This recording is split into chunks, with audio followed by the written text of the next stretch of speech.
உடுமலையில் இருந்து மறையூர் செல்லும் வழியில் சின்னாறு செக்போஸ்டிலிருந்து 5 கிலோமீட்டர் தொலைவில் சுற்றிலும் மலைகள் சூழ்ந்து ரம்மியமாக அமைந்துள்ளது கோடந்தூர் மலைவாழ் குடியிருப்பு.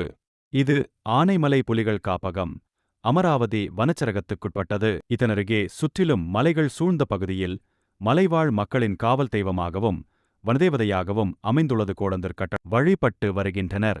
கடந்த சில ஆண்டுகளுக்கு முன்புதான் பக்தர் ஒருவர் அன்பளிப்பாக கொடுத்த அம்மன் சிலையை பிரதிஷ்டை செய்துள்ளனர்.